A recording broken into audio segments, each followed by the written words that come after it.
Denga was no ordinary blacksmith. In the bustling village of Mhangura, set under the shadow of the great stone city of Great Zimbabwe, his talent with metalwork was unparalleled. His hands shaped iron with a precision and strength that made him a legend across the land. The spears he forged were carried by warriors far and wide, and the plows he crafted fed entire villages. Yet, for all his skill, Denga was not content.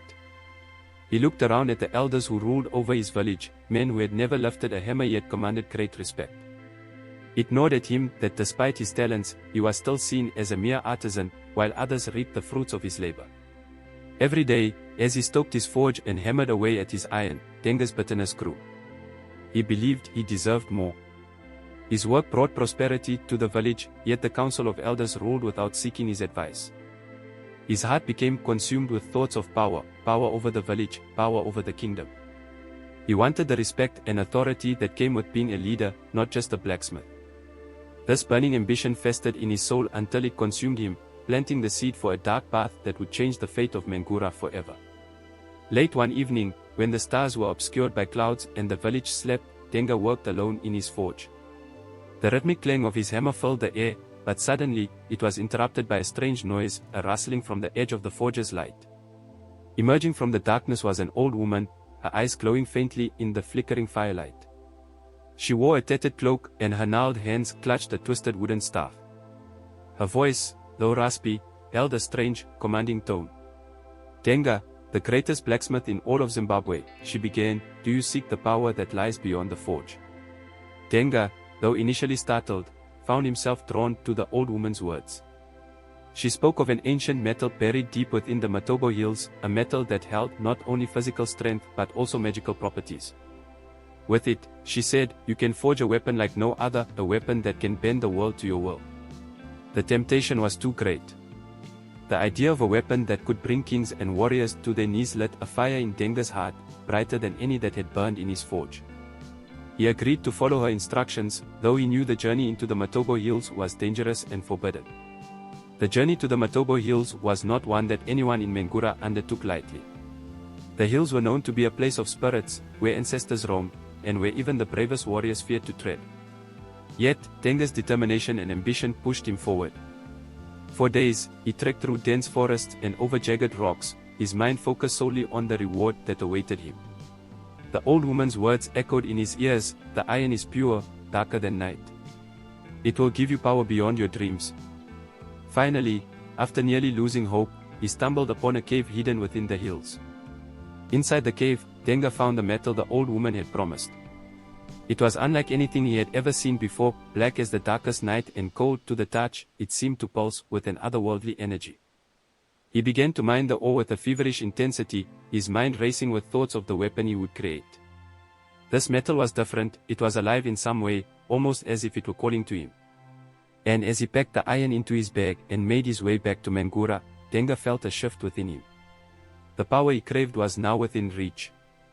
Back at his forge, Denga set to work, using the black iron from the Matobo Hills to craft a weapon that would be his greatest masterpiece.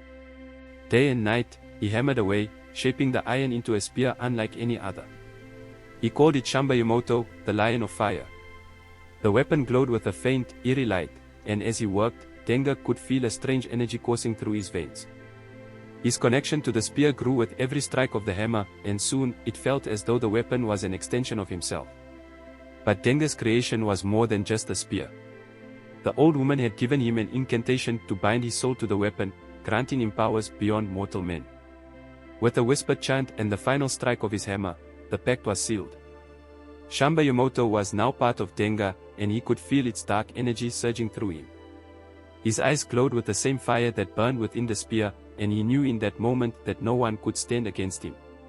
The time had come to claim the power he believed was rightfully his. With Shamba Yamoto in hand, Denga returned to the village council of elders. No longer would he bow before them as a mere blacksmith. Now, he was a warrior, a leader, and soon, the ruler of Mhangura. He challenged the elders openly, demanding that they step aside and let him take control. The elders, shocked by Denga's audacity, refused. They reminded him that Mhangura was a peaceful village, governed by tradition and respect, not brute force. But Denga had no patience for their words. He raised Shamba Yamoto, and in an instant, the air around him crackled with energy. The first elder to step forward was struck down with a single blow from Denga's spear.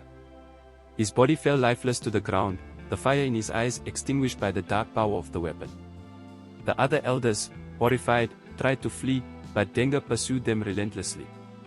One by one, they fell, their blood staining the earth beneath their feet. When the last elder lay dead, Denga stood over the village, victorious. He had taken what he wanted, but in doing so, he had unleashed a darkness upon Mhangura that would change the village forever. With the elders gone, Denga wasted no time in asserting his control over the village. He declared himself ruler of Mhangura and began issuing orders to the villagers. The once peaceful blacksmith had become a tyrant, and anyone who dared to oppose him was met with swift punishment. The people of Mhangura lived in fear, forced to work day and night to meet Denga's demands.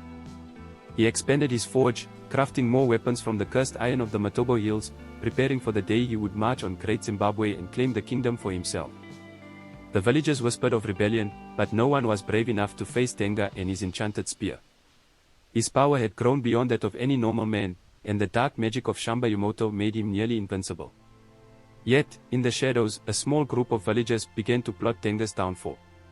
Led by Tariro, the daughter of one of the fallen elders, they knew that the only way to defeat Denga was to destroy the very weapon that had given him his power. But how could they destroy something so powerful, when even the strongest warriors had fallen before it? Tariro knew that the key to defeating Denga lay in understanding the source of his power. She sought out the old woman who had first led Denga to the Matobo Hills, hoping to find a way to undo the curse. The old woman, racked with guilt over the chaos she had unleashed, told Tariro of the binding spell Denga had used. "The weapon is tied to his soul," the old woman explained. "If you destroy the spear, you destroy his power, but it must be done in the same fire that forged it." Tariro knew the task would not be easy. To lure Denga back to the Matobo Hills and destroy Shamba Yumoto would require great courage and sacrifice. The rebellion began in secret. Tariro gathered a small group of trusted villagers and warriors, each one sworn to fight against Denga's tyranny. They trained in the dead of night, honing their skills in preparation for the final confrontation. The people of Mhangura, desperate for freedom, placed their hopes in Tariro and her rebels. But they knew that the price of victory would be high. Denga's power was unmatched, and many would die before the battle was won. Still, they pressed on, determined to rid their village of the cursed forge master who had brought so much pain and suffering to their lives. Word of the rebellion reached Denga, but rather than fear the uprising, he welcomed it. His power had grown so immense that he no longer saw the villagers as a threat. To him, they were nothing more than insects, easily crushed beneath his heel. When the rebels finally made their move, attacking Denga's forces in a bid to seize control of the village, he unleashed the full fury of Shamba Yumoto. Flames erupted from the spear, engulfing everything in their path. The rebels fought valiantly, but Denga's power was overwhelming. With every strike of Shamba Yumoto, the ground shook, and fire scorched the earth. Villagers who had once hoped for freedom now saw only destruction. Denga was not merely defending his rule, he was reveling in the chaos, letting his hunger for power and control consume him. As the battle raged on, it became clear that the rebels were no match for Denga's dark magic. His connection to Shamba Yumoto made him more than just a man, he was a force of destruction.